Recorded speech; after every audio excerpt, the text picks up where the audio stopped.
4 malfaiteurs ont pénétré dans l'appartement d'un couple et de ses 5 enfants dans le 16e arrondissement de Paris ce mercredi matin, en passant par les toits. Malgré des menaces, les agresseurs ont dû fuir face à l'opposition des victimes. Voici ce que l'on sait. Il était environ 9 heures lorsque la police a reçu l'appel d'une des enfants de cette famille, domiciliée sur l'avenue Victor Hugo. Elle a expliqué aux forces de l'ordre que 4 hommes encagoulés venaient de s'introduire chez elle par effraction et qu'ils se montraient violents. Rapidement sur place, les policiers ont constaté que les agresseurs avaient déjà pris la fuite. Les victimes ont déclaré avoir été menacées par l'un des malfaiteurs qui a exhibé une arme de poing. Le couple, dont le père est cadre au sein d'une entreprise du CAC 40, et leurs enfants, se sont opposés physiquement à leurs agresseurs, qui ont alors décidé de quitter les lieux les mains vides.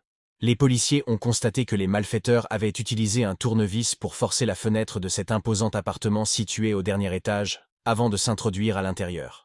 L'outil a été retrouvé sur place. Alors que les constatations des fonctionnaires étaient en cours, un témoin les a alertés après avoir repéré un suspect sur les toits.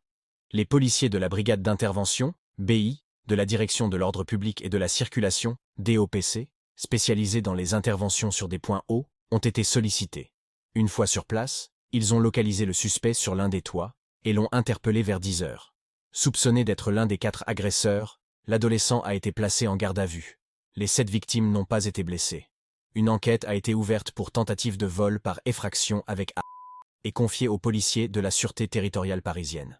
Les investigations doivent permettre d'identifier les autres agresseurs. Les enquêteurs chercheront également à déterminer si les 4 complices avaient ciblé cet appartement après avoir identifié le poste et l'emploi du père de famille.